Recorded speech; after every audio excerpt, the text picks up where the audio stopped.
gente, a paz. Hoje eu quero compartilhar com você mais um pouco daquilo que eu tenho aprendido do Senhor. E o que eu quero compartilhar hoje com você é algo que me veio muito forte, foi hoje mesmo pela manhã. Houve uma ministração da palavra de Deus na minha igreja, aqui em João 4, aquele episódio muito conhecido de Jesus, aquele encontro de Jesus com a mulher samaritana. E o foco da mensagem foi falando sobre a nossa adoração, sobre como o Pai recebe a nossa adoração, quem são os adoradores que o Pai procura. E a palavra de Deus vai dizer, Jesus vai dizer àquela mulher, que o Pai procura os verdadeiros adoradores, que o adoram em espírito e em verdade. Dentre muitas coisas que foram faladas, uma coisa me chamou muita atenção, que em dado momento foi dito que o mundo ele tende a condicionar a nossa adoração, a nossa forma como nos relacionamos com Deus, o nosso relacionamento com Deus. E isso me fez lembrar de algumas coisas que eu estudei há um tempo atrás. Me fez lembrar de várias passagens em que a Bíblia fala que Satanás, ele é o príncipe deste século, que ele é o Deus desse mundo, vai dizer que ele cegou o entendimento dos incrédulos, vai dizer, a Bíblia também vai falar que o mundo inteiro jaz no maligno. Então, a gente percebe que esse mundo, ele está sendo gerido, gerenciado, liderado por um mundo espiritual caído, cuja cabeça, a grande mente, o grande cérebro é Satanás, o Deus desse século, o príncipe deste mundo. Então, a gente percebe o quanto a Bíblia nos manda nos separarmos, nos santificarmos, sairmos deste mundo. Jesus mesmo vai dizer, eu estou nesse mundo, mas deste mundo eu não sou. Então, eu me lembrei de um texto que se encontra no livro de Gálatas 1, escrito pelo apóstolo Paulo, Gálatas 1, versículo 4. Aqui Paulo está falando de Jesus, ele vai dizer, o qual se entregou a si mesmo pelos nossos pecados, para nos desarraigar deste mundo perverso, segundo a vontade de nosso Deus e Pai.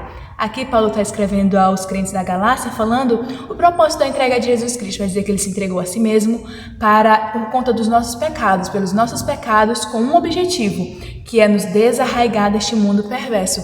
Então, a gente percebe como Deus ele quer isso da gente, ele quer mesmo nos separar, ele quer nos tirar com raiz e tudo, é o que a palavra desarraigar quer dizer. Eu quero tirar as raízes de vocês. Um dia vocês estavam enraizados, radicados nesse mundo, mas Jesus Cristo morreu para tirar vocês, para arrancar vocês com raiz e tudo deste mundo que é perverso. E eu lembrei de um tempo que eu havia estudado esse texto, eu assisti a um filme, e esse filme eu assisti com o propósito mesmo de reter algumas lições para minha vida acerca da realidade, né? E esse filme, você talvez já tenha ouvido falar, já tenha assistido, é um filme muito conhecido, que se chama Matrix. O filme conta a história de um jovem chamado Neo, que começa a perceber que há algo errado com o mundo em que ele vive. Ele descobre que a realidade que todos enxergam é, na verdade, uma simulação criada por máquinas. Essas máquinas dominam a humanidade, mantendo essas pessoas presas numa realidade falsa, enquanto usam seus corpos como uma fonte de energia. No entanto, esse Neo, esse personagem, que é o protagonista, ele é despertado por outras pessoas que já haviam conhecido a verdade antes dele. A partir disso, ele passa a enxergar o mundo como ele realmente é, e ele precisa decidir como ele vai viver. Se ele decide viver pela verdade, na verdade, mesmo que seja muito difícil, ou continuar numa ilusão que para muitos ali era muito confortável. Então, esse filme traz umas lições muito profundas pra gente, porque a gente percebe que é a verdade das nossas vidas. Esse mundo é dominado por um sistema maligno, satânico, e Satanás, a Bíblia diz que ele cegou o entendimento dos incrédulos. Então, as pessoas pensam que essa é a realidade que estão vivendo, que é a vida verdadeira. No entanto, é tudo uma simulação, é tudo uma farsa, uma falsa realidade. E o que Deus quer da gente é que nós nos despertemos, que nós sejamos realmente desarraigados deste mundo que é perverso. Ele quer que nós acordemos, sejamos despertados, tal como o Neo foi despertado. Só que a gente percebe que a partir do momento que ele desperta para as realidades, para sair mesmo daquela Matrix, ele começa a sofrer muitas coisas. É o que a gente entende, né? De que a gente, quando desperta para o Senhor, quando a gente vê que a realidade é essa mesmo, a gente começa a sofrer, tem muitas perseguições, mas é preciso que a gente venha fazer uma escolha, venha decidir, né? Se a gente vai viver pela verdade, mesmo que isso doa, ou se a gente vai continuar vivendo numa ilusão, numa farsa, numa simulação criada por Satanás. E o que Deus quer pra gente, como ele fala aqui para a igreja dos Gálatas, olha, Jesus Cristo morreu pelos seus pecados para desarraigar vocês. Ele não quer mais que vocês vivam de uma forma qualquer, vivendo desacordados, vivendo de acordo com o padrão deste mundo. E foi isso que eu me lembrei muito hoje. Porque, como foi dito, o mundo tem isso de querer condicionar, de querer formatar como nós devemos viver, o nosso padrão de vestir, de falar, de ser, de conviver com as pessoas. O mundo tem uma regra de conduta, uma regra de procedimento, um padrão a ser seguido. Mas Jesus, ele não quer isso pra gente. Paulo vai dizer à igreja dos Romanos que nós precisamos ser transformados pela renovação da nossa mente. Não devemos nos conformar com este século. Não devemos nos conformar com este mundo, porque esse século já pertence a Satanás. Ele é o Deus, ele é o príncipe deste século. Então, nós somos chamados para viver de forma diferente, para o inteiro agrado de Deus. E foi isso que falou muito forte no meu coração e que eu queria compartilhar com você hoje. Que nós somos chamados para viver de uma forma diferente, para despertarmos dessa matrix, desse sistema maligno, desse sistema que é dominado por essa grande mente que é Satanás.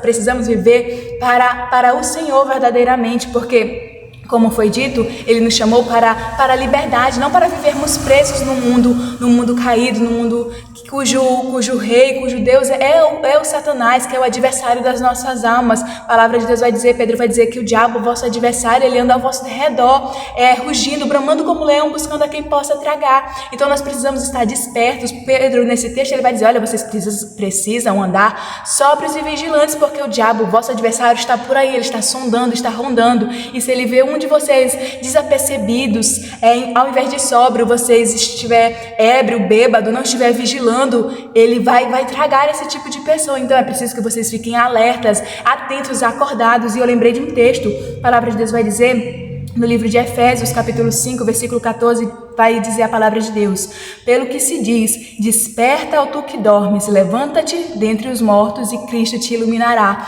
Então, o chamado de Deus hoje pra gente é pra gente despertar, pra gente acordar. A gente não pode se conformar com esse século, não pode se conformar com esse falso conforto que o mundo oferece. Nós precisamos acordar para a realidade é Cristo, a verdade é o Senhor. Precisamos sair dessa matrix, aliás, e mesmo vivermos a realidade, a verdade que Deus tem para cada um de nós. E foi isso que me veio muito forte. Se o mundo tem um padrão e o mundo quer condicionar a nossa forma de adorar, quer mostrar, olha, você só pode ir até aqui. Eu lembrei de Faraó. Faraó vai dizer para o povo em um dos momentos, uma das propostas de Faraó, ele vai dizer, olha, vocês podem ir quando o povo quer tá tanto tempo ali preso, já vivendo escravidão, e o povo já cansado daquilo, e Moisés ali vai ser levado para a face de Faraó e vai dizer que o povo quer ir adorar a Deus, que quer ir embora. E Faraó vai, num dado momento, vai dizer, olha, vocês podem ir, mas vocês não podem ir muito longe. Vocês podem ir, mas não leve as crianças. Podem ir, mas deixe os seus bens. Podem ir e adorem a Deus aqui mesmo. O mundo, ali Faraó representa Satanás, e o Egito ali representa essa matrix, esse mundo. O mundo, ele quer condicionar, ele quer determinar como nós devemos adorar a Deus, e nós não podemos, não vamos nos prostrar, nos render a esse tipo de código que o mundo tem pra gente. Não, a gente deve nos submeter à vontade de Deus. Mais importa agradar a Deus do que a este mundo caído. Nós não podemos nos conformar, nós não podemos achar que isso é normal, vivermos de uma forma em que o mundo acha que devemos viver. Não, nós devemos viver nos padrões de Deus, e Deus não rebaixa os seus padrões. Se nós queremos viver a vontade de Deus, nós que devemos nos rebaixar, devemos nos encaixar nos padrões de Deus. E hoje Deus falava isso comigo. Se o mundo quer moldar a forma de nós adorarmos, nós devemos largar isso de mão e vivermos como Deus quer, como o próprio texto também de Efésios 5 vai dizer. Nós não podemos ser insensatos, nós não podemos ser nécios, loucos, doidos, não podemos ser assim. A Bíblia vai dizer, depois desse versículo, vai dizer, mas procurar e compreender qual é a vontade de Deus. Então, o chamado de Deus hoje pra gente é isso. Vamos despertar dessa matrix, sair mesmo, ser desarraigados desse mundo perverso, sair de tudo porque a verdade é que Cristo nos libertou, mas às vezes pode ser que a gente ainda esteja querendo voltar para as velhas práticas, voltar para o velho mundo, querer fixar raízes, firmar raízes novamente, de onde Jesus nos arrancou. E Deus não quer isso pra gente, Jesus não quer isso pra gente. Ele quer a gente livre para o servirmos, não para vivermos a ilusão que Satanás criou, e que muitas pessoas infelizmente foram cegadas, estão cegas no seu entendimento, porque Satanás, o príncipe deste século, cegou o entendimento deles, os incrédulos. Deus não quer isso pra gente, pelo contrário, ele diz, desperta, ó tu que dormes, levanta-te dentre os mortos e Cristo te iluminará. É preciso que nós vivamos na luz. Jesus disse que a gente precisa viver na luz. E sabe, eu me lembrei de algo também, que as pessoas estudam por aí, a questão do mito da caverna, né? Um mito platônico, Platão vai dizer, de pessoas que viviam numa caverna e atrás tinha aquela grande luz e eles ficavam de costa para a luz e no fundo da caverna eles só conseguiam ver as suas próprias sombras, achavam que aquilo era realidade, até que em certo momento eles foram libertos daquela caverna e viram grande luz do lado de fora e entenderam que aquilo era a verdade. Então é preciso que a gente saia disso, saia da caverna, saia da Matrix, saia desse mundo perverso e vá para a verdadeira luz. E a palavra de Deus diz que é Cristo que vai nos iluminar. Se nós despertarmos dentre os mortos, se nós mesmos nos despertarmos, nos levantarmos dentre os mortos, Cristo vai nos iluminar, vai dar um entendimento de como nós devemos viver, não mais para esse mundo perverso, mas vivendo para a vontade de Deus, porque nós saberemos qual é a boa, perfeita e agradável vontade de Deus a partir do momento que nós entregarmos o nosso corpo como sacrifício vivo, santo e agradável a Deus. É assim que deve ser a nossa adoração, não como o mundo dita, não como o mundo diz, mas como a Bíblia diz, como Deus diz. É assim que nós devemos viver e esse é o padrão a ser seguido. E era essa mensagem que eu queria deixar para você. Reflita nisso, pense nisso e guarde essa palavra no seu coração. Amém? Amém. Fique na paz.